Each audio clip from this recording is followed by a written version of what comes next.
it's another side that, like, wants to take more. It wants to go that one more round. Because, like, going in one more round when you don't think you can, that's what makes all the difference in your life. You know what I mean?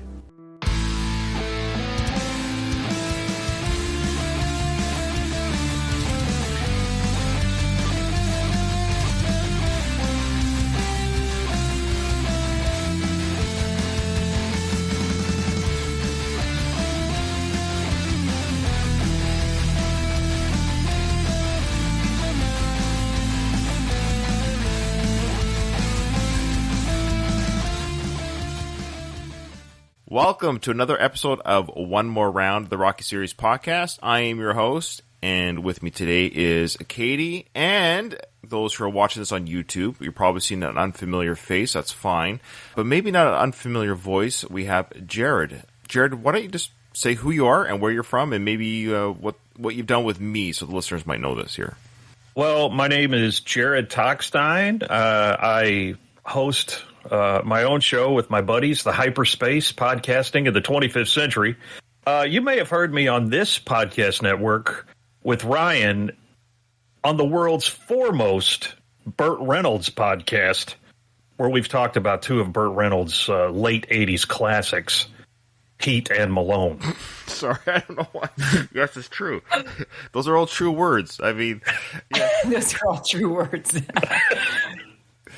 Yes, we recorded Malone, which at the time of this recording has not. I haven't even. I think that's going to be a. Was that a spoiler? No, that's a tease, not a spoiler. We want to tease our audience that come September, that episode will be out. The episode of Malone will be out, and I just want to say, as a tease, I freaking loved that film. I just thought it was so much fun to watch and fun to talk about. It was at the end of that episode that you and I discussed that, wow, I think we're just going to have to do another Burt Reynolds film, which then leads us to discuss, yeah, we're like this weird sub-Burt Reynolds podcast within the podcast within the podcast. It's very meta. This network is becoming insane. I've never heard of that movie before. Oh, Malone? Neither have I. Oh, no, okay. I was there's probably a good reason. Okay. How dare you? Can I just say, Jared, you have the most spectacular, like, radio podcast voice ever. I know. Oh, well, that's very kind. Thank you. I'm blushing a little bit. I know. I love his gray hair. It's amazing. I love it. I love his coif. Look at that full set of hair, and it's just a silver fox. He looks amazing. Mm-hmm. Yeah, my wife loves it. Yeah, I want to say this too. I was going to say this, Jared. We won't blow too much smoke up your butt, but yes, you have a great voice, great face. Jared's the type of guy that I've done a few episodes with now, and he also guested on "It's a Long Road," the Ramble series podcast. Yes, so he's done that as well. True. So if you're a Ramble fan and you haven't checked out my other podcast called "It's a Long Road," the Ramble series podcast, Jared was one of the guest hosts on one of those episodes of the first season, and he definitely will be coming back. Whether it's the second, third, or fourth, like, I actually got more guest hosts than I thought I was going to get, so not everyone's going to repeat every season. So that's just FYI to anyone who listens to both shows. So not much has happened in the Sly world as far as more Instagram stuff at the time of this recording. For episode 11, for those that are tracking, because this episode only comes out every 2 weeks, and sometimes we record quicker than I release. Just what I record when I have time. So sometimes the news that people are hearing when they're hearing this on their earbuds or watching on YouTube isn't always up to date. So I just want to say that regarding my deep throat, I did talk about it a little bit at the beginning of episode 11. I did a quick live interjection as I was editing just before I released. It was like just before I released that episode, I came on camera and voice and just said, hey, this is who my deep throat was. Because I almost got into a literal YouTube war with a very accomplished YouTuber called Viking Samurai, because one of our listeners, in fact, I can say who it was, Hector Canales, our favorite wrestler, he hit me up like 11 o'clock at night, just before I was like about to fall asleep, saying, oh man, I just saw this Viking Samurai video, and it's already got 6,000 views. He literally said the same things you said, Ryan. So that's how all that happened. So then I went to the video, and I'm like, I couldn't believe it.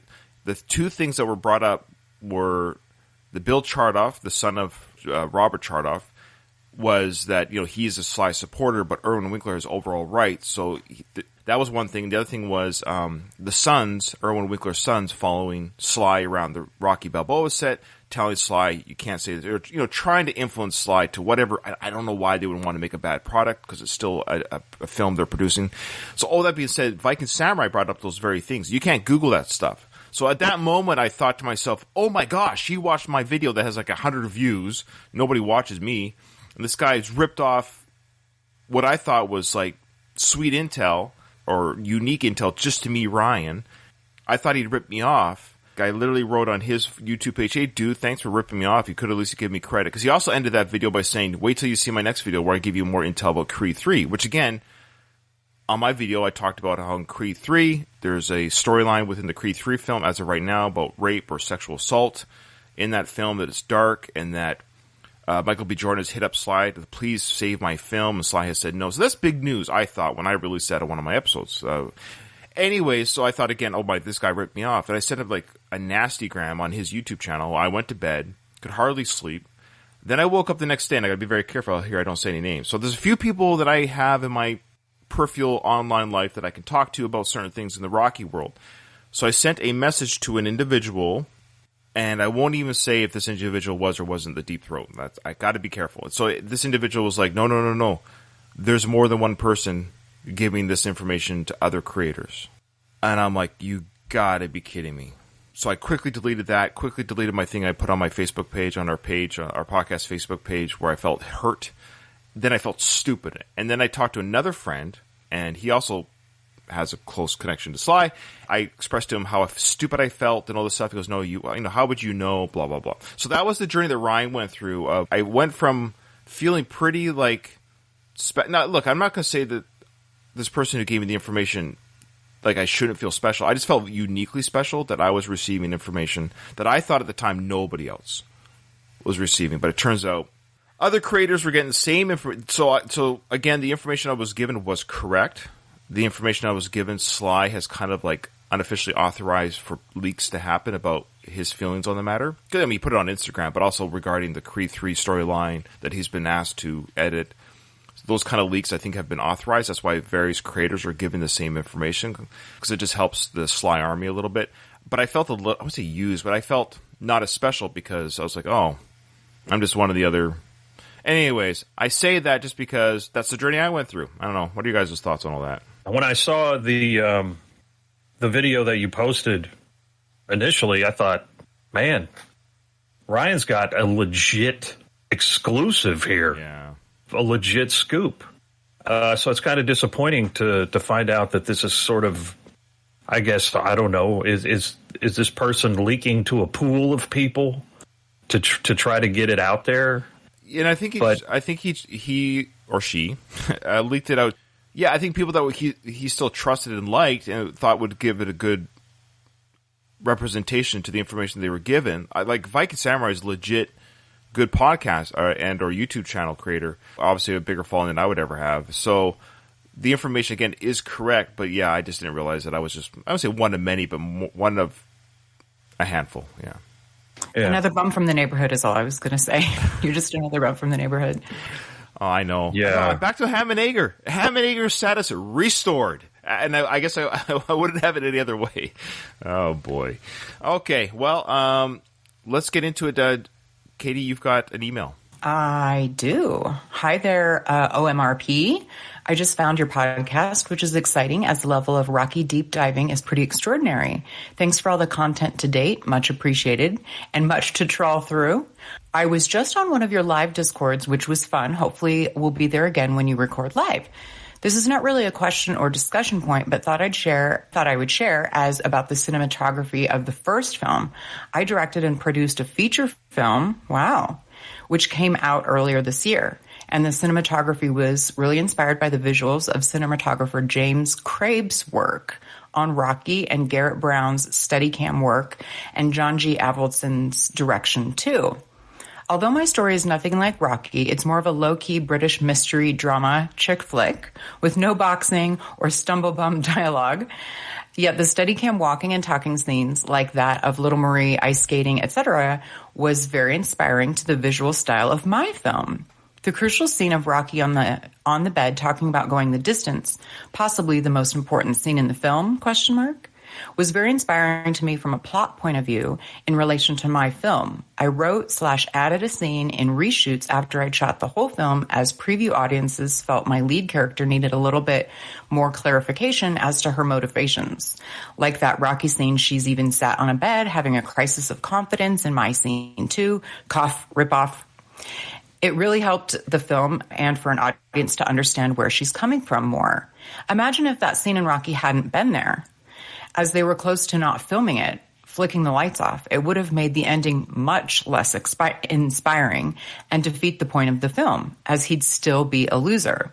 Whereas the scene of him clearly stating his intention to the audiences makes his loss not a loss and grounds the audience to know that's actually the point of the film.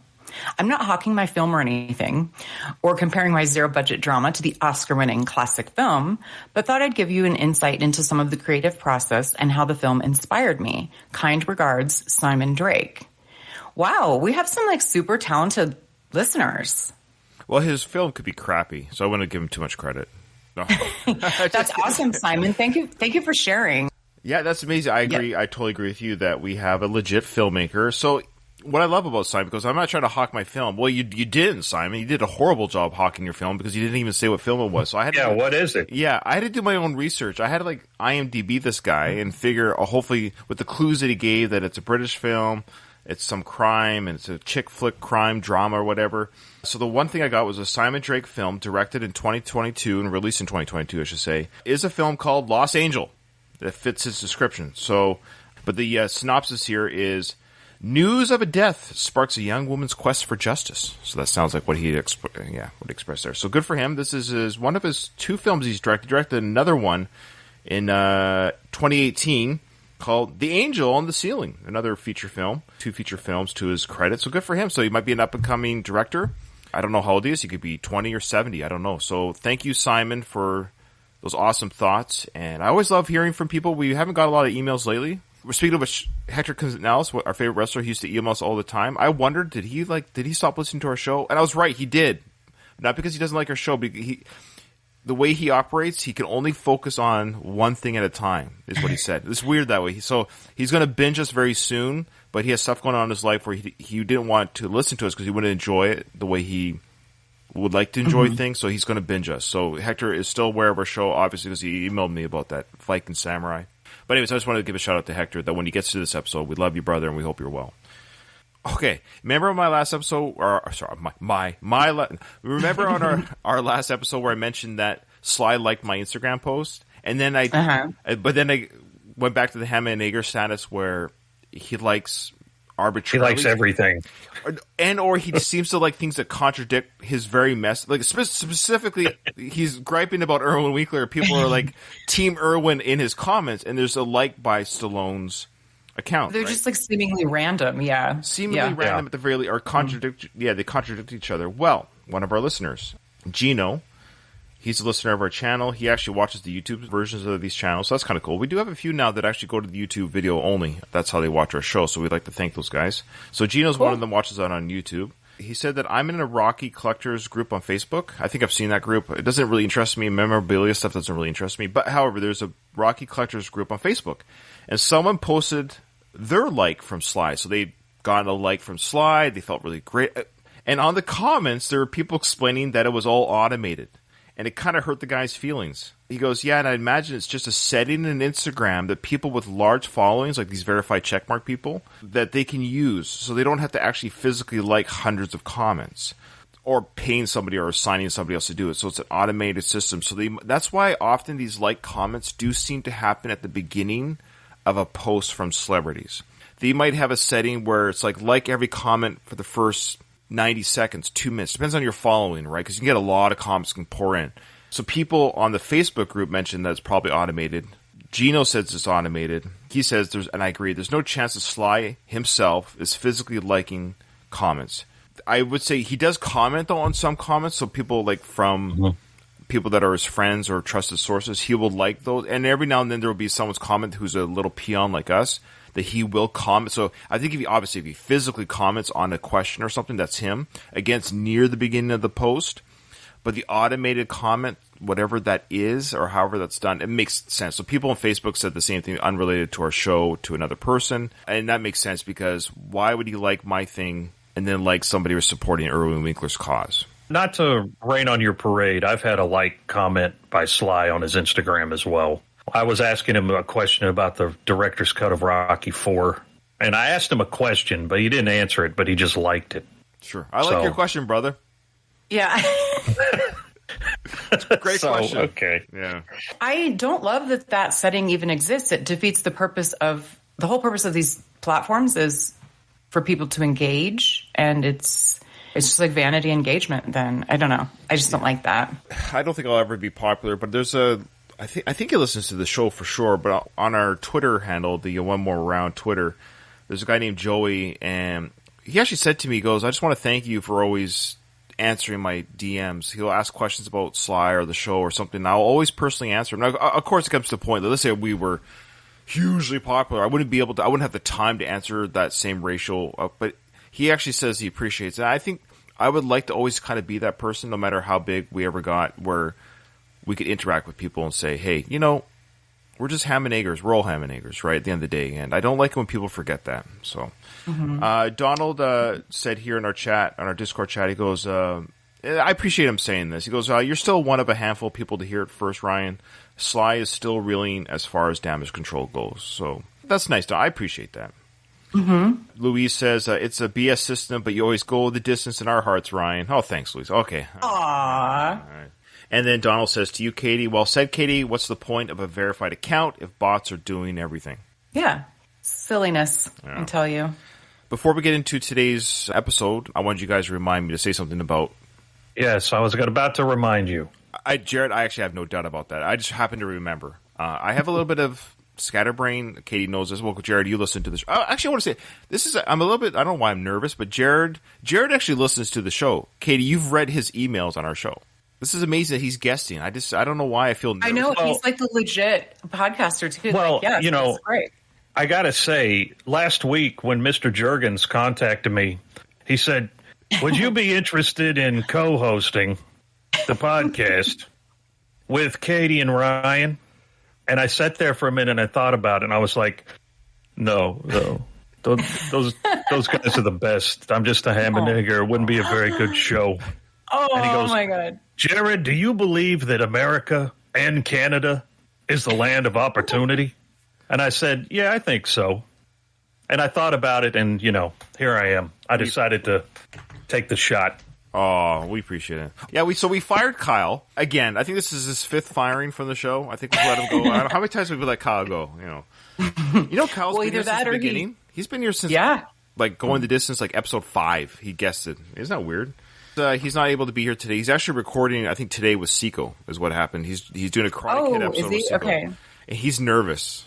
Because it's Karate Kid. That's right. I keep forgetting because Kyle does karate, right? Like he actually... So, wow. Yeah. Jared? Yes, he does karate. Yeah. What do you got there? You're going to play for Kyle's trivia. Your tally system will go to him. So, Katie, you write down the score, okay, and we'll give those numbers to Kyle afterwards, and then he'll tally it, okay? So, again, if you're in our Discord, we'd like to welcome everyone to our Discord. No answers in Discord. Play at home. Okay.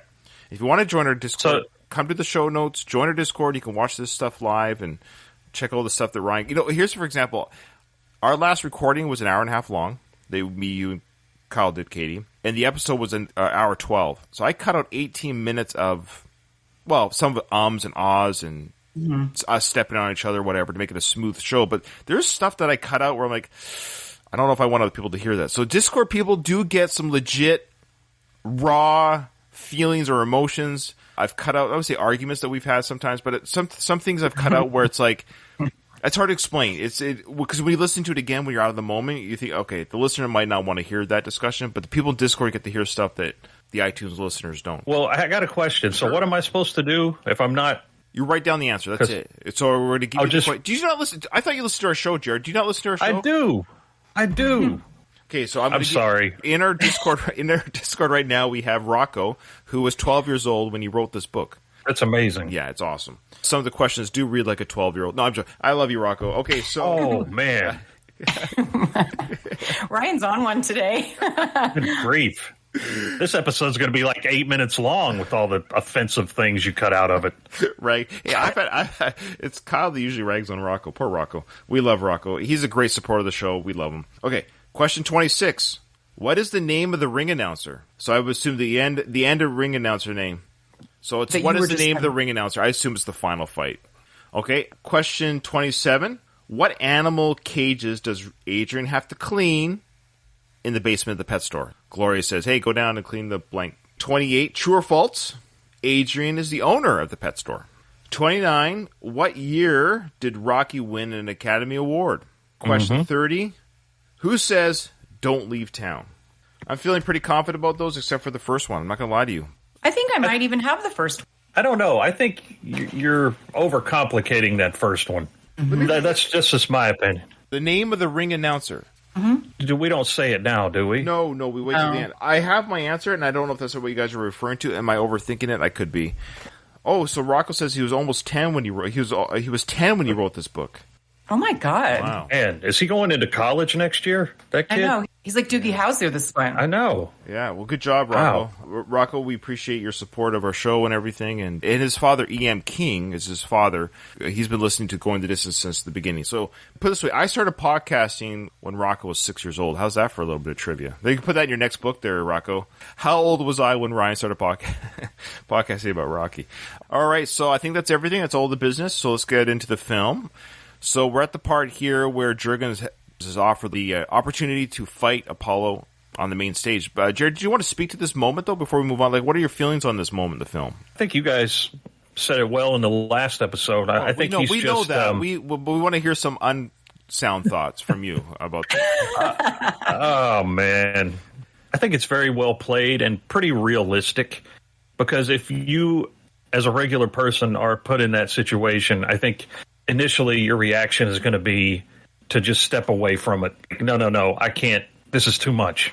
If somebody offered you in your career some gigantic promotion that maybe you don't feel that you've earned, of course you're going to sit there and be like, I don't think I'm ready for that. Rocky's talking about getting in the ring with the heavyweight champion of the world. I mean, he says it. He's like, no, that's not going to be a good fight. He's the best and I suck. Yeah, I really like this scene because I think it plays like it really would in real life. Totally agree. He had every right to say no. And I think maybe sometimes as moviegoers we think, oh, why would he say no? I don't get it. But if you think about it, this is his profession. I'm a boxer. And you're like, I think, well, Kyle said it best. Like, I jog. I casually jog. I just do it to keep fit. I love running. I like listening to my music or podcasts when I'm jogging. Take my dog, and it takes my dog as well, so it gets her exercise as well. If they said, well, Ryan, we've heard you're a good jogger. The Olympic team has seen you jog. They like how you jog. We want you to represent the... I'd be like, are you insane? If I represented Canada, it'd be embarrassing. I'd be so far behind. I wouldn't want to be embarrassed for just me. So Rocky's feeling this is, and he actually, to skip ahead a little bit to the end of the film, he knows it. Even at the very end, he goes, I can't beat him. So I don't want to get too much into that scene because it's probably the best scene in the film. But, when he says I can't beat him the night before, he's right. This is insane that I'm doing this. And which brings us back to here. So I think we know at this point in time, it is a big opportunity. And I'm sure Jurgens twisted his arm. But the big thing was the payday. It's $150,000 in 1976. Would anyone on Discord, can you just do an inflation calculator? Sorry for us. $150,000 US, 1976, what it is today. This will give us an indication of what you or I would have been offered. So that's the thing. Maybe somebody came to me with, let's say, $300,000. That changes your life. Yeah. And that's part of the scene we don't see is Jurgens making him that offer. They sort of cut it early. Yep. But you also got to think, at this point, it's after Thanksgiving. He wants to box on New Year's Day. That's 7 weeks tops to get in shape for a heavyweight championship shape bout. Nothing, man. Shape nothing. They're afraid of me. They know they don't have a chance of wanting me in front of the world. Yeah, but you're right. He doesn't have a lot of time. It was smart not to show that discussion about the finances, what have you. One, because it might not have been very engaging for an audience, but because the next thing we're about to get into reveals the amount. So we as an audience hear the amount with Paulie. That becomes pivotal here. So let's check a little bit of that out. Okay, so we cut to Paulie and Adrian's townhouse. For our listeners, we've got Rocky and Adrian sitting on the couch. You got Rocky cutting an apple with a knife. You've got Adrian with a little cup of tea. What I love already is now that Adrian's flower's been popped. Oh yeah, the date. Yeah, you said you had something to say about the date scene. Okay. We talked about this ad nauseum. I went back to the source. And you say, well, who's the source, Ryan? Well, the man, Sly himself, okay? So, yes, I went to the director's commentary. Yes. But I had to. I had to hear what Sly, the author of the film and the characters, the man behind the thought process of what was going on here. And I also wanted to hear if he was going to mention anything about trapping Adrian with his hands. He didn't. Of course, what he did with that moment was he complimented Talia Shire's incredible acting. He just mentioned that at this moment, Talia Shire was just amazing. The way she was shy, the way all those things. Go backwards, though. He said at the beginning, because we asked the question, I think Kyle asked the question, what was it like to be a person who dated in those days? Remember? Well, duh. Sly would know what it was like. He was that age. He dated in that time. So he would know what it was like to date in the 70s because he was 29 years old when he writes this thing. So, of course, he knows what it was like to date back then and what life was like in the 70s, what the expectations were between male and all those things. Why don't we go back and hear what the man himself has to say about all the things we talked about? Okay. Hey, you want to come inside? This is one of my favorite scenes. I wasn't aware of it again at the time, but the way he's hanging from the door like an animal, just embracing this house, and there he is beckoning to this poor girl to come into this strange, foreboding situation. He's just trying to charm her, and there's a real childlike quality about the kid. Ooh, okay, again, she's at the crossroads. Any woman to walk into that place with that guy at that time has to be pretty much enamored with him.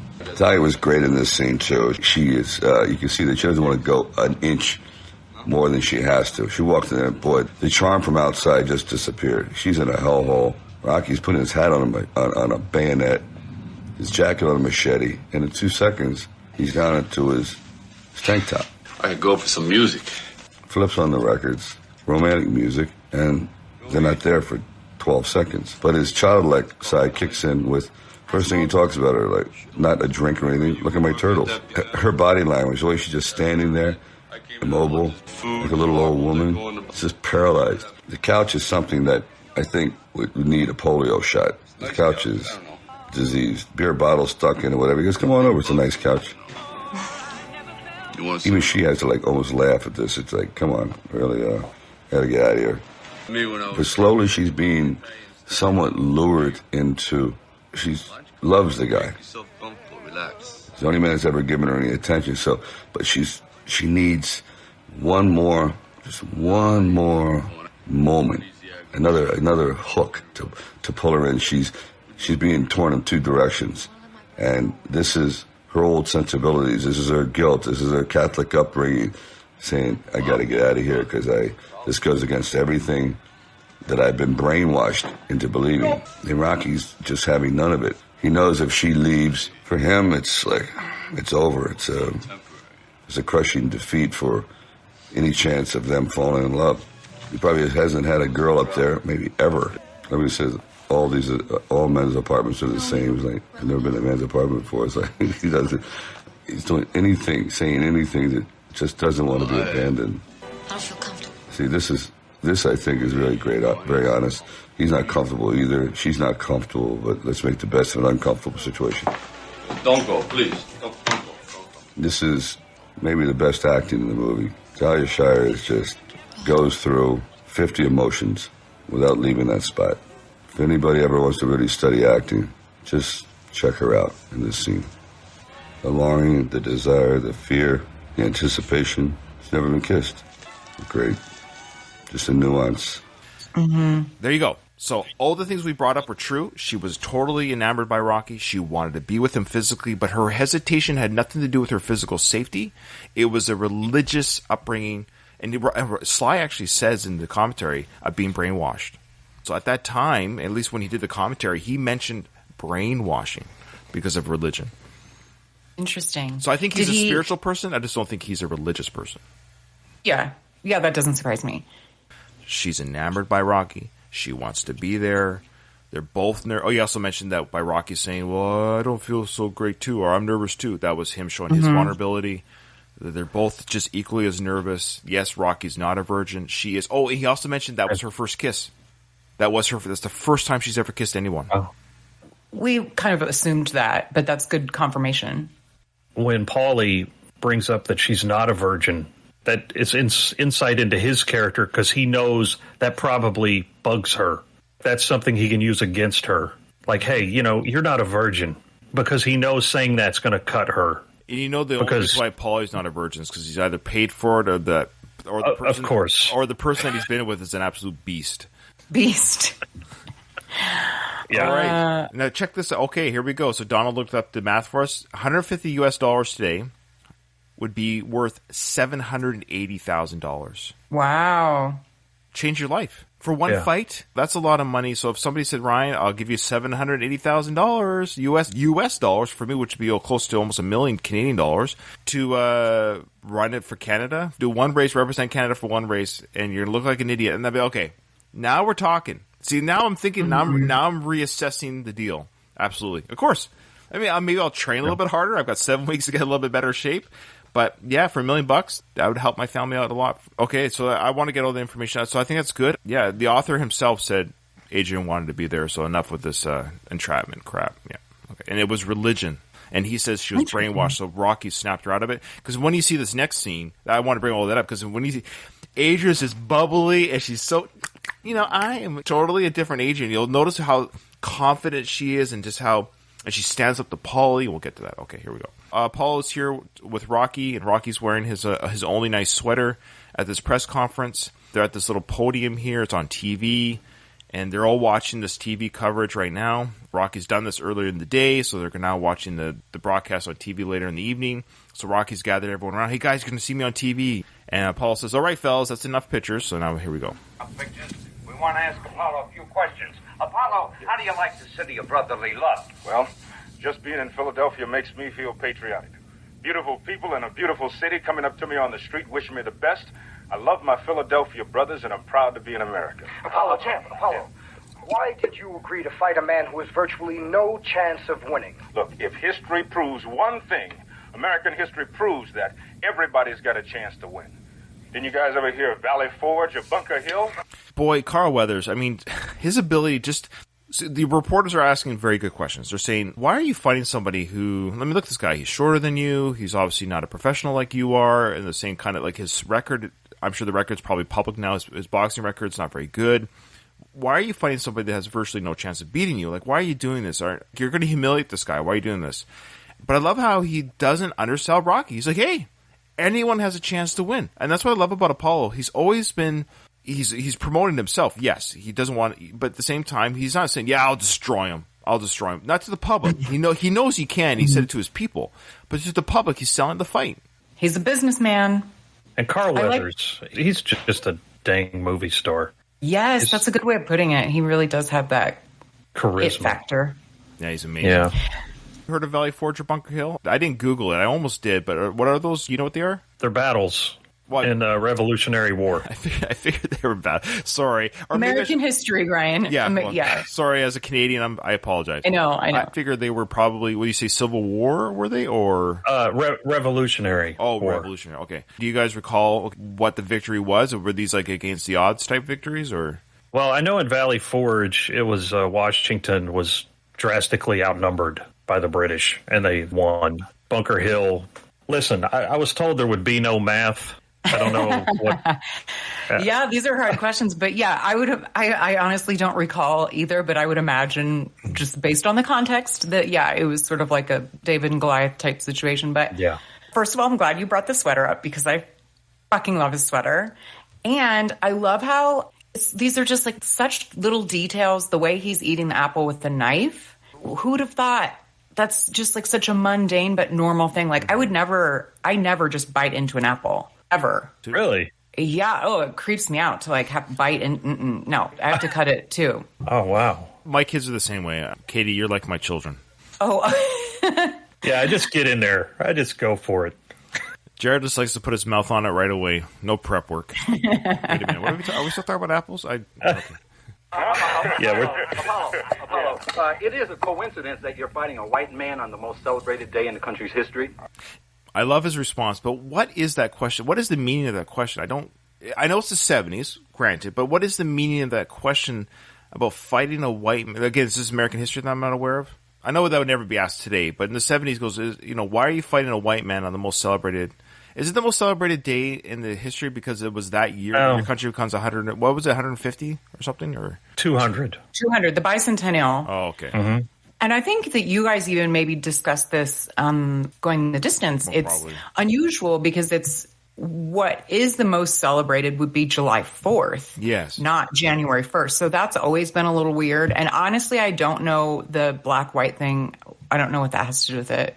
Because black-white fighters happen. I mean, Chuck Wepner, Ali happened before this. I'm confused why this reporter was probably fired after this conference. Probably, like, why would you do this? Why would you bring up race? Do you find the sort of the blocking of this scene weird, where the reporters are like 2 inches of everybody's just clumped? They're not like sitting in an audience or anything. They're just right there next to them. It's budget. It's all budget. It is. They made it crowded to seem like it was crowded. That's the thing. There's nobody outside that shot, but I think we're led to believe that it's just a crowd of people. This is a huge, like the Rocky 3 and 4, the Rocky 2 and 4 conferences. We had all these reporters in the rows. You had this big setup. They can't afford to have the set behind the podium or in front of the podiums. We had to put the reporters right with the actors. It is absolutely ridiculous. They had no budget. Yeah. Well, to your point, Jared, too, they're blocking Rocky. He's like behind these guys. Mm-hmm. That might be intentional. The idea that he's an afterthought. Yeah, for sure. Because this report is right. It is kind of weird. They're right in their faces asking these questions. Now, this is what you would have after a fight with everyone in the ring. Mm-hmm. Rocky says something at the end of the film. Rocky, or Sly, says the best line in the Rocky films that I don't know how many people catch it. So here's my trivia question. It might not be in the book. What does Rocky say to one of the reporters when he's calling for Adrian? Specifically about the mics. So they were like, hey, what do you space or get this out of my face or something? Yeah. I don't know the exact quote, but he says, I've had enough things in my face today. And I love that line. He's so mad at the people. He's got the mics in his face. He's like, I've had enough things in my face today. He has had enough things hidden in his face for the day. That's such a subtle little moment as he's calling out for Adrian that I just love. Louise has a couple comments here. Valley Forge was the rough winter camp for the Americans where they endured starvation and terrible weather.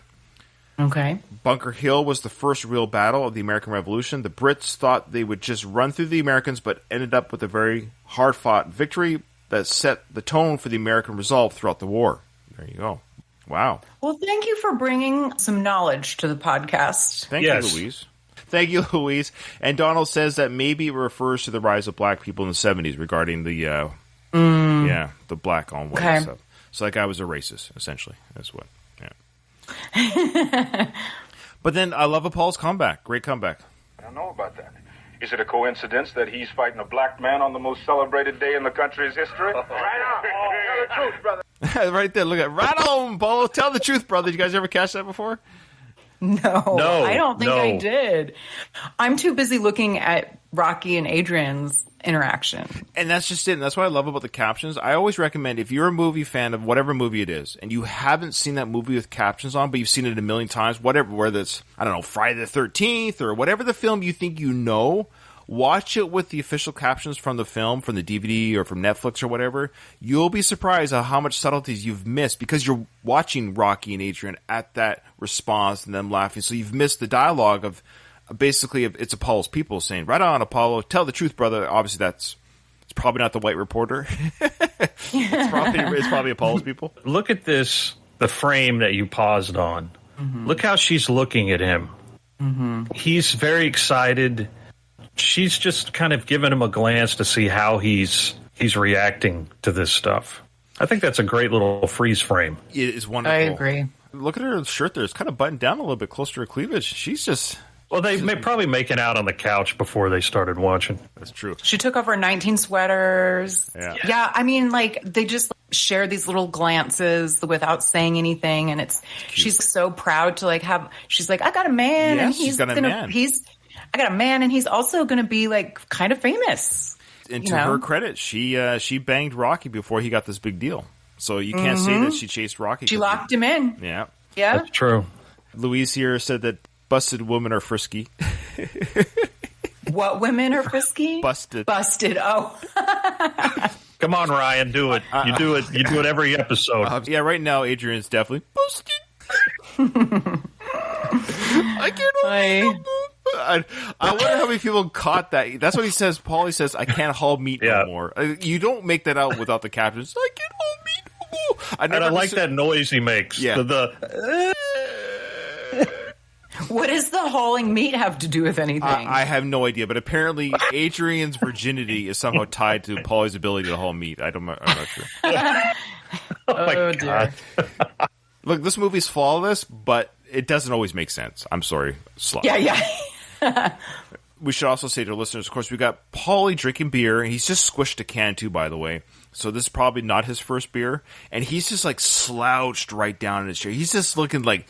he's just so miserable about this whole experience. His sister is busted.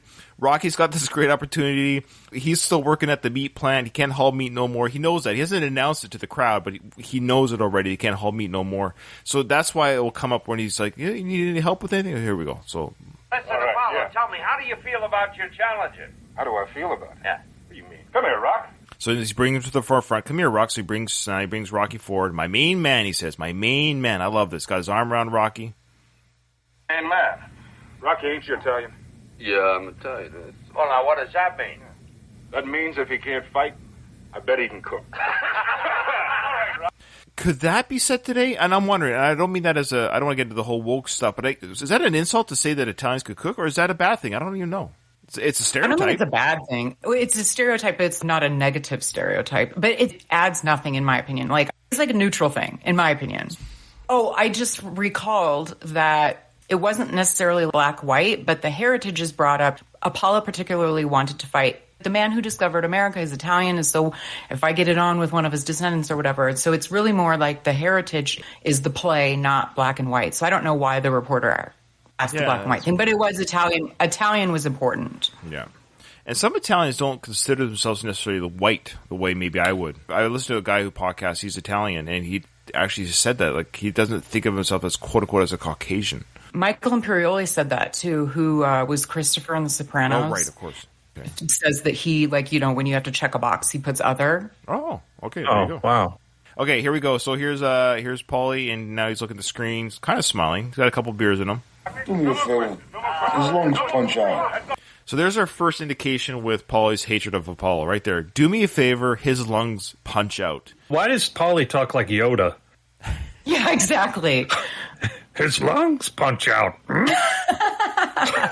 It's such a weird way of saying that. Mm-hmm. I've always found that strange that he phrases it that way. Well, it's the Rockyisms. Like we talked about it before. No, well, Slyisms, because Sly wrote the dialogue for Paulie, but it's weird that Sly wrote it that way because he also wrote it for him like, what do you mean? What do you mean opposite? Remember he talked about that first day? Like, what do you mean? What do you mean opposite? Like, what? That's not how you say that. But we know what he meant, but Sly wrote that way for this film and for the further films, of course, where it is that weird, that can't be a Philly thing. There's no way that's how Philadelphians talk, but do me a favor, his lungs punch out. You would say, do me a favor, knock his teeth out, or do me a favor, you know, kill him. Donald brings up a good point here. Positive stereotypes are still harmful. But when's the last time you got punched for being called a good cook? So, yeah, good point. But That's true. That's true. Yeah, I couldn't quite put my finger on how I wanted to word it, but I it's think not he's right. I think harmful in that it still perpetuates that stereotypes exist. So it still reinforces the stereotype because every stereotype will end up being a bad stereotype. I guess, like, I feel like I was Italian in a prior life, and I would love to be Italian. I'm not. I wish I were, but I'm not. So that I'm like, oh, well, that's... You can always identify as one. Yeah. All right. Well, Rocky, how do you expect to fight Apollo Creed? Well, geez, you know, Creed's the best. I guess I'll have to do the best I can. That's awesome. You know, Creed's the best. I guess I'll have to do the best I can. Well, yeah, that's probably the best approach you could do in this situation. Gee, thanks for helping us sell tickets, Rocky. Yeah. Like, he's just like, eh. Watch this guy here. So this guy's going to ask him, how'd you come up with the name? He looks at the camera, and again, these reporters are treating Rocky like an idiot, which I don't like, which will come into play later. Watch the reporter, looks at the camera like, tell me, Rocky, just between us. And he looks at the camera like, yes, we get it. Here we go. You'll see. Tell me, Rocky, just between us, where did you get the name Italian Stallion? I invented that about 8 years ago when I was eating dinner. Rocky, now your payday... I invented that about 8 years ago. But I love how he says is he invented the name. Invented. Not came up with. Well, in Paulie's facial expression, he looks over. Is he perplexed? Because he hasn't yet heard the dollar figure yet. Yeah, the captions say, Rocky, now your payday will be $150,000, which we know is $780,000 in today money. So it's a big paycheck. So at this moment, Paulie hasn't heard that just yet. He's about to hear it. But watch what he does the moment he hears the amount, how he reacts. His brain starts spinning right away. The gears start turning in Paulie's head. How he can make money off this. It will be $150,000. Any comment? You got no comment, Rocky, right? No. No comment. All right. I know. Any comment? Hey, you're a poor guy, right? Look at your sweater. So you're obviously poor. This is the nicest clothes you could have.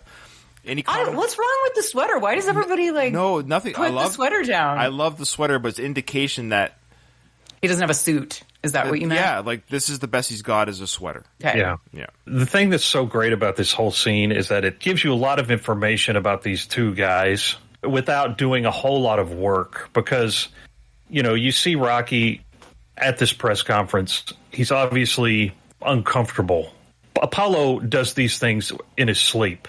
Apollo doesn't blink an eye, but I just like how this scene communicates the differences between these guys because Rocky is he has never even heard of a press conference before. And all of a sudden he's standing there with cameras in his face. I think it does a great job of communicating all of that character information in this one small scene. It's an amazing scene. There's so much that goes on here. Thank you, Rocky, very much. I just want to say hi to my girl, okay? Yeah. Yo, Adrian, it's me, Rocky. Look at this. You believe it? I love this. Oh my god! Yo, Adrian, it's me, Rocky. And look at how she's holding his arm. I love it. Look at that moment. She's so excited to hear her name on TV. Of course, Rocky knows it's coming. That's why he's like leaning forward. It's like his own reaction video, so to speak. He knows that this is coming, so he can't wait to see Adrian's face that he's called her out on TV. So he knows it's coming. That's why he's so excited here. At this moment, Rocky is not even that excited about him talking about Apollo. He can't wait to share that moment with his girlfriend. Really good point, Ryan. Agreed. Yeah. And he goes on to say here, because I paused it, but he's about to say, you believe all this? Microphones and all that stuff. Microphones. That's great. Microphones and all that stuff. And all that stuff. Oh, I love it. And she's just so thrilled by this. Look at the microphone. No, you didn't. She goes, you didn't. Did you ever catch that before? You didn't. I love that subtlety there. I don't think I have. Yeah. No. So she goes, you didn't. Did she get a haircut? Does look Yeah. I think so. I think she's dolled up. I think she's changed her hair. She's wearing looser fitting clothes or less clothes. Yeah, she had sex and got her hair done the next day. That's amazing. Yeah. She's a whole new woman. That's what I did the first time I had coitus. I got a haircut. So they go, thank you, Rocky. And then Rocky kind of snaps this guy. He goes, who you pushing, man? Because he gets shoved off the stage. Yeah. They did. What I love is they didn't edit any of this out. They just left it in. Yeah, that's it. To your point too, Jared, about what this communicates to us is that he is still just like this bum from the neighborhood, like a street thug. He can't hide that. Doesn't know how yet. Right, agreed. Yeah. Good point. Paulo's already gone at this point. Yeah, he left earlier, and then they talked to Rock. But you're right, they didn't edit that out, which is why I edit, folks. That's why I can record for an hour and a half, but it's an hour and 12 episode, because not everything makes the cut, okay, guys? Just because it happened doesn't mean everyone gets to hear it. Only if you're there live in the audience should they have seen this, who you pushing, man. You think the news affiliate would have cut that out? Because we know this isn't live, because Rocky's watching it now, so you're right. Sure. They should have cut it out. It was a pre-tape, yeah. Shit, man. Smack you in the mouth. Thank you. See? Smack you in the mouth. Smack you in the mouth. Thank you, Rocky. They're like, yeah, thank you. Thank you, Rocky. That's great. I didn't catch that. That's the first time I've seen smack you in the mouth. Yeah. Same. I wonder how many of our other listeners have caught that. Discord people, let us know. Have you ever caught him saying smack you in the mouth? Rocky, well, Don't matter, he making you out of Paulie says here, don't it matter he making you out a fool? So Paulie's caught it. He felt Rocky looked stupid there, or was made to look stupid there, because he was out of his element, like you're saying. So if you're out of your element, we see later in the films, Rocky's very used to press conferences, not an issue. Mm-hmm. This one, he's all over the place, rightfully so. I sent break his by lips. January 1st. I'd break his lips. I'd break his lips. Punch as long as a punch out. So weird. So Louis says he's always caught that line. That's good. And Louis also shared that he shared a picture here in our Discord. This is why I always say people got to come to our Discord. I love our Discord family. Shared a picture of him at a school fair, history fair project about American history, Revolution. Because look, I knew my knowledge from the 5th grade history fair project would pay off someday. Wow, that's a deep cut too. Man. That's awesome. That's hilarious. Or Rocky says here, don't bother me none. Now, of course, yeah. We'll find out later if it does or doesn't. Don't bother me none. I guess you'd be looking for people to help you out. Help what? If this man survives, keep you living a clean life. I'll do okay, you know. Need someone to help with the exercise and someone standing by with a towel or running errands? You know that. Hey, yo, Paulie, who cared about me yesterday, huh? Nobody. So I just think I'm going to train myself, you know? So I love how Rocky doesn't say no to you, Paulie. He didn't want to, quote-unquote, hurt his feelings. He just said, generally speaking, I don't need nobody. I think Rocky really still believed that, but he's not saying, I don't want you to work with me, Paulie. He's saying, I don't need nobody. Because he says, where was everyone before this? You know, he's right. There was nobody asking, i.e. Mickey, which he'll address later. Of course, that'll be the next episode, by the way. Which, I'm sorry, Katie, you're going to miss that episode. So, spoiler alert, our next episode, episode 13, will have Kyle will be back, and Katie won't hear, but Doug will be filling in for you, Katie. So, Doug gets to cover that scene. So, he's really looking forward to it. Okay, so he has to really bring it with the trivia. Yes, he'll be your substitute. But he needs to really bring his A game there. I'm sorry, you're going to fall way behind with him. He's a lovable guy, but I mean, I love Doug, but he's like Rocky smart. Damn it. Okay. Also, I like that Rocky is already, so Rocky's eating an apple, and Paulie is saying that Paulie can help him lead the clean life while he's drinking a beer. I know. I mean, could Burt Young look more like a slob? Slobbing, yeah. That he does right now, and saying, you need somebody to help with the exercising? Just so he could run errands. I'm surprised he would want to run errands. It seems like Paulie would think errand running was beneath him. Paulie's the type of assistant that he would get an assistant to do his errands and give that assistant a little bit of the cut. Mm-hmm. Yeah. Paulie's trying to get a couple bucks from that $150,1976, trying to get a little bit of a cut of that. Rocky's like, oh, I don't really need any help. And now Paulie's pissed off here. Now he's like, oh my gosh, he won't give me a job with Gosel. He won't give me a job with you. Yeah, Paulie, because you got a big mouth. Without such good people around to help, you don't have such a good chance. Sly wanted to mention that he really loves Bert's hands. He said nobody can do the Burt hand gesture, Burt Young hand gestures like Burt Young. Like the way he's able to move his hands in the film, especially in the first Rocky film here, how he expresses himself with the hand. He goes, yeah, Burt was the best at that. Really good point. He doesn't have like sweat to wipe off, but when he hears the monetary figure, he goes like this. He's just like, whoo. Have you noticed 4 or 5 times he was playing with the crotch of his pants, too, in this scene? He keeps reaching down and pulling up the crotch. I don't think I noticed that. Actually, I don't know what Burt Young's heritage is, but it must be Italian, too. I think so. I mean, I talk a lot with my hands, but it's another stereotype of Italians. How dare you? Right? I know. How dare you? Talk with their hands. I do want to mention the doilies. You notice the doilies on the armrest? Have you seen that before? Yes, it's such like their house with like the tea set and stuff. It's an interesting mixture of bad 70s with Victorian era stuff. I just love how Paulie's allowed the doilies to even stay there. I would just assume you'd think they were stupid. But yeah, I guess they do kind of protect from the beer can. Soaks in some of the beer can moisture. I don't know. Baz in our chat says, do you think Adrian's a coffee or tea drinker? Do you think she's drinking tea or coffee in the scene? I assumed tea just because it was like nighttime, but I could be wrong. I think it's tea as well, but this is what Luis had to say. He said that she was a tea drinker before having carnal knowledge of Rocky. But now she drinks multiple coffees and espressos after she was busted. Maybe she makes Irish coffee. Like she's got to booze it up. Yeah. So Jared just had this for our listeners who don't see this. Jared just had to step out for a second, but it's fine. But we'll keep going here. Einstein flunked out of school twice. That's I love that. That's a total sibling ability to do that. That's a sibling reaction. So Einstein failed out of school twice. That's probably true. Obviously, I would assume there's something to that effect. I've heard this before. That yes, the public school system and or whatever, it doesn't handle geniuses very well. He was probably all over the place, that it didn't challenge him, that he wasn't doing the proper curriculum. She goes on to say here, Beethoven was deaf and Helen Keller was blind. She should have said that Helen Keller was also blind, deaf, and dumb. She was all three. What is dumb? Well, she was blind and deaf. Can't speak. That's all I mean. I think she could speak, couldn't she? No, I think she was just blind and deaf. Let's verify with Jared here. Jared's a knowledgeable man. He's kind of like he's kind of like a Kyle 2.0. Wouldn't you say? Yeah, for sure. It's weird. So Jared, you back? Yeah, I'm sorry about that. Okay. Helen Keller, we're just saying that Beethoven was deaf. Yes, Einstein dropped out of school twice or got failed out of school twice.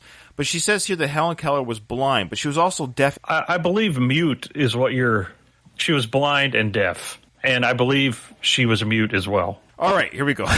Yeah. Beethoven was deaf. Helen Keller was blind. I think Rocky's got a good chance. I love how she's like, I've just given you 3 examples of people that are deaf, blind, and can't speak. So I think Rocky's got a good chance. Yeah, exactly. I'd be like, okay. Okay, yeah. Hey, Ryan, you're going to run the Olympics. Yeah, that guy who had 2 missing legs, he did okay. Ryan, I think you got a good chance. Oh, thanks. Actually, I've heard that the prosthetics are helpful. But They're yeah. bouncy. They're bouncy. Yeah. All right. So Paulie's pissed off. He's leaving the seat. Want me to get you a beer, Paulie? Hey, you looking to do a good deed? Keep out of my freaking life. He's definitely drunk. He's definitely a little bit drunk. What did I do? Nothing. I say something? You didn't say nothing. It's all right. One, Paulie's got good ears because he's already in the kitchen. He already hears that quiet conversation. So now Adrian's definitely confided in Rocky. He's like, what did I say? I don't understand. So she's getting positive confirmation.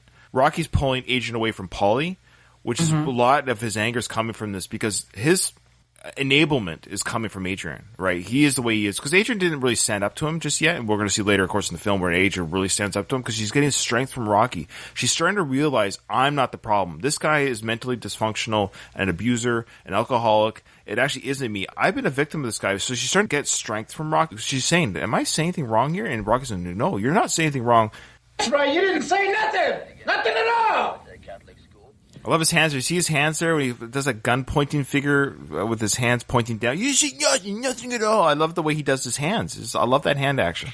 Yeah, we talked about it before too when he was trying to convince Rocky to go talk to the door and get her to go out on the date, and he kept kind of that's right. nudging him. Yeah, go. You're good with that stuff. You're good with that stuff. Funny. Funny. I gotta go. Here he's like, hey, take this apple core. I know. I was thinking that too. I'm still pissed when he's like, just make them eat later. Oh, also, I know. But he apologized for that. He apologized for that. I know. But it's like, it just keeps reminding me that it's the 70s because, yeah, it's like she's the woman, so she's just like, clean up. You want me to get you a beer, Paulie? Good old days. Love it. Got to get a wife like this. Tell racist. Probably where the freaking actually, that's me in the kitchen with Becky all the time. I don't know where anything is. I don't yell at her because she would kick me in the nuts. Yeah. How do you not know where things are in your own house? I'm horrible. Don't even get me started. I didn't know how to log into my bank. I haven't seen my bank account in 12 years. No, that's not even possible. It's a true story. I don't even know how to log in. I don't even know how to get access to my bank. I don't know how to do it. Okay. Oh my God. Oh man. All right, here we go. Where's the freaking pretzels? Becky, where's the pretzels? Go.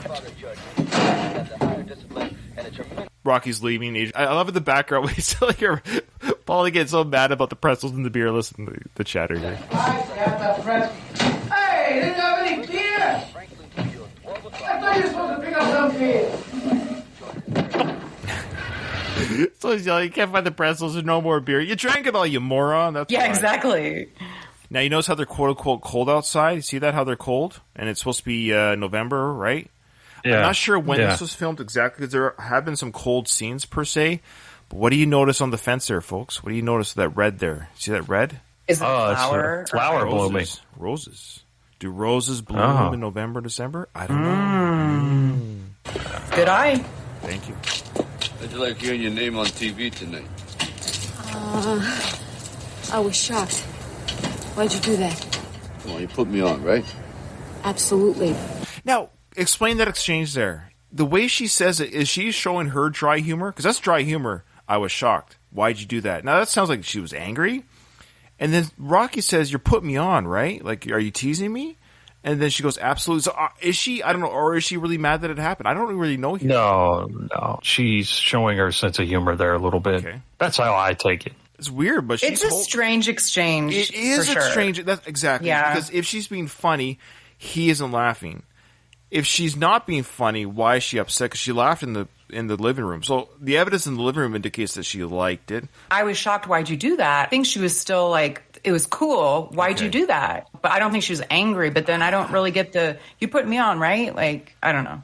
Louise just quickly asked, I wonder if Paulie had any sexual relations post-1976. Yes, he did, because he had a girlfriend in Rocky Balboa, but that scene was cut out. He lived with his girlfriend in Rocky Balboa. Yeah, she like kicked him out, right? Yeah. She didn't have any pretzels for him. Well, he brings a hooker to the fight. That's true. No, post-76. Oh, okay. Yeah. But there was a film scene with him with the girlfriend, and she was actually on screen. Oh. Yeah. What time should I expect you? Oh, about 7. I think you're putting me on, right? I wonder if maybe by you're putting me on just means like they had a conversation about he was going to stop by for breakfast. You're having me. I think he's asking regarding that she was shocked by it. The way she sounded, to me, the way like if I was watching that one scene cold, and if you were to bring anyone in who's never seen this film before, and you just told them, look, he just announced her on TV, like we saw the whole exchange, I would think 95% of any audience who sees this scene for the first time only with no context would say that she was not happy about him calling her name on TV. That's why the scene doesn't quite work. We conjecture around it because we know the characters. We saw but that scene doesn't work on its own as that she liked it. She thought it was great. To me, it seems like she was kind of mad about it. It goes, you're putting me on. Like, why? You're putting me on that you're upset by this? And she was like, yeah, absolutely. Yeah, I don't know. I was just maybe trying to find another way of explaining. He was transitioning to a new conversation after you're putting me on, right? Tomorrow morning when I stop by. Let me go back. Let's just watch this whole way again. I'm sorry, guys. I know it's I like hearing your name on TV tonight. I was shocked. Why'd you do that? Well, you put me on, right? Absolutely. But then let it play. Then he says, what time should I expect? She says, what time should I expect you? What time should I expect you? It's not. I think it's poorly written. Yeah. I think a flawless movie with its mistakes. We definitely have script mistakes. I think we have poor writing here, meaning it's well acted, it's beautifully shot, all these things. But I don't think the conversation is flowing quite right for my ears. I think it's a bad segue. Where I pause it, that was that event. They're talking about the event of the TV conference. Now this event is. We already talked about you're coming tomorrow after your run. We know he wakes up early the next morning because he has to start training for this fight. That's the first egg scene that we see coming up. He's like, you're going to see me tomorrow morning at 7 a.m. That's when you're going to see me. And that's all it is. So she knows he's coming over tomorrow. Oh, about 7. 8. Now she leaves. I love that. He's like, hey, where are you going? You got to give me the goodnight kiss. Come on now. What are you doing?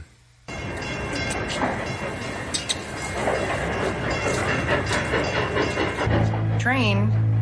Oh, yeah. So they give a little kiss here. Now, I know they had coitus, but what I kind of like is, though they kind of, I hate to say they got it out of their system, that big tension, that buildup. I kind of like how they kind of got that out of their system. But I think there's a part of me that kind of thinks that, I don't know if they did it again until they were married.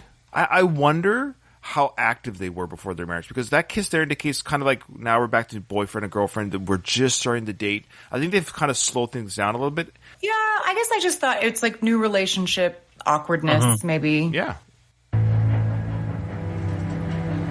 Hey.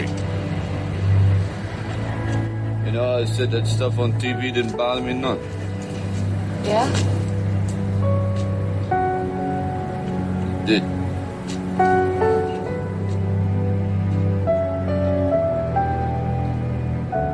Wow. That's pretty huge, especially in the 70s. Men seemingly didn't emote much. I think that's why Sly wrote it. I think that was the whole idea. That was to show Sly or the Rocky character's tenderness. That he has feelings. Yeah. He's a thumb breaker / works for Gazzo. He's a fighter. What we see in Rocky V, it's a much maligned film, but Adrian says to Rocky, you gave him everything, but you can't give him your heart. It's just show that Rocky has a heart. He feels, man. He feels strong. I think more than anything, his heart is what is his greatest strength. And Rocky is not dumb or stupid.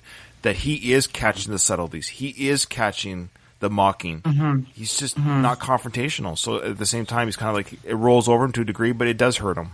In this time period, it is unusual for him to be displaying that kind of vulnerability, especially to his brand new girlfriend. I think they both recognize at this point they're very kindred spirits. Mm-hmm. He's comfortable doing that. It was a very tender moment, and then we get the music comes in to make it even more emotional. It's we're just like falling in love with these people. Yeah.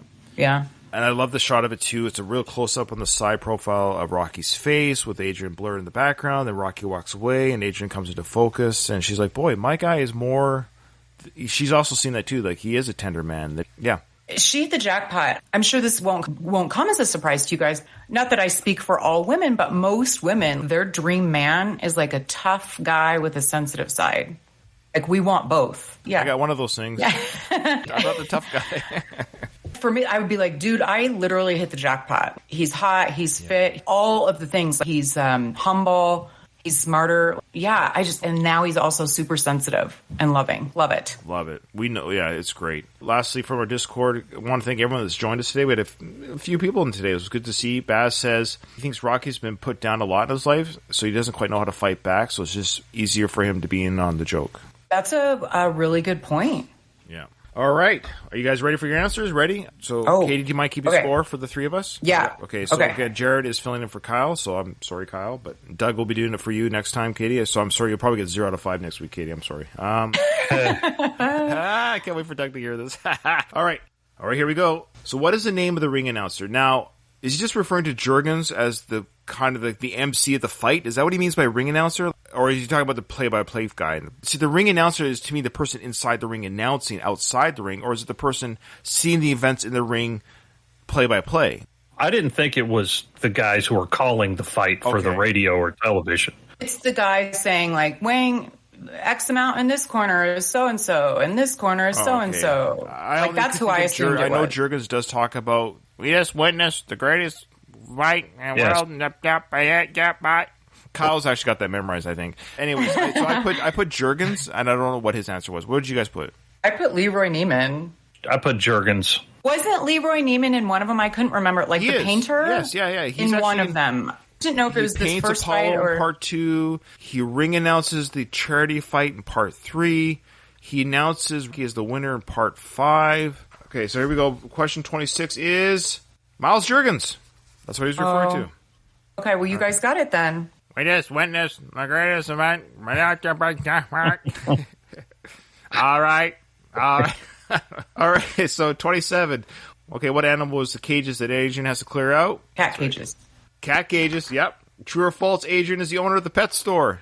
False. I'm trying to get Gloria, the actress. I'm going to reach out to her. Yeah, I hope to get her. She's still alive. She's about Sly's age. She's interesting now. If you Google her, you'll see what I mean. She does these weird poetry readings from her own books on YouTube, and it's really quite odd, but I like to talk to her. Okay. What year did Rocky win the Academy Award? Here's what I'm thinking. It won for 1976's Best Picture. The award itself was presented in 1977. I'm not sure what he's looking for, but... Could I put 77 as well? That was the year it won the award. Is the answer 77? Yeah. It was the year of the Academy. It was like the year of the Academy Awards. What year did Rocky win an Academy Award? I think the Academy Awards are usually held in February, March-ish. By the end of December of the previous year, no more films can be entered for that calendar year. Okay. Yeah. Well, I'm really doing piss poorly. And then if next week I'm going to... Doug. Oh, boy. Okay, last question. Who says don't leave town? Rocky. Yeah. Rocky. All right. So you guys each got all 5, right? Yeah, I'm surprised. Yeah, okay. Jared kind of, I always gave me a hint, but he says, maybe, Ryan, you're overthinking. I'm like, okay, well, the announcer is Miles Jurgens. The only one that I can remember talking that wasn't the play-by-play guy. Okay. Well, yeah. I am an overthinker, so yeah. Well, I only got 3. You'd have the Bill Baldwin and Stu Nahan were the announcers doing the play-by-play. But I thought it was Miles Jurgens. I, conflate a lot of the fights. So I forget who, so I was like, didn't Leroy Neiman do it? And then wasn't Sly's dad somebody? He rang the bell. Oh, yeah. Okay. Yeah, so Frank was a singer, senior rang the bell. Yeah. Okay. Well, I only got 3. You guys each got 5. I will hold that for Kyle. Okay. For next week. That was a fun episode, fun-filled episode, guys. Thanks for joining us, everyone. And make sure you join us for episode 13, where Katie will be fired from the show. I'm going to rehire Kyle, and Doug will replace Katie for that. So, Katie, I don't know what you're going to have to do to make it up, but we'll figure it out. I'm going to look very different next week. All right, so thank you, everyone, to join our Discord. Before we leave, I just want to say, join our Discord. Support us on Patreon. What does Patreon give you? Well, I'm actually getting really good at getting those early audios out. Usually I release these episodes on a Sunday. One More Round is one Sunday, then It's a Long Road is the following Sunday. So if you're a listener of both shows, that's usually how my listeners will. They'll get Ryan every week. So you get Ramble, Rocky. But if you're just a Rocky listener, which is totally cool, that's why you get us every second week. But if you join the Patreon, what it does is just for $1 or as much as you want, you can donate whatever, but for $1 and or more a month, you get early edits before the listening audience, which gets you a chance to, send us an email and stuff before everyone else. And then on top of that, you're just supporting me because I financially pay for this show. On the whole, I pay for everyone's show to be online, essentially part of the network, so it supports me. Lastly, you're just saying, hey, thanks, Ryan. So if I get more than what I pay for the hosting fees, then it gets Ryan a cup of coffee. You know what I mean? Or something like that. So it just supports me. It's busking, right? This is free entertainment. So you're saying, hey, thanks, Ryan. All right. Well, with that, the episode is over. I didn't hear no bell.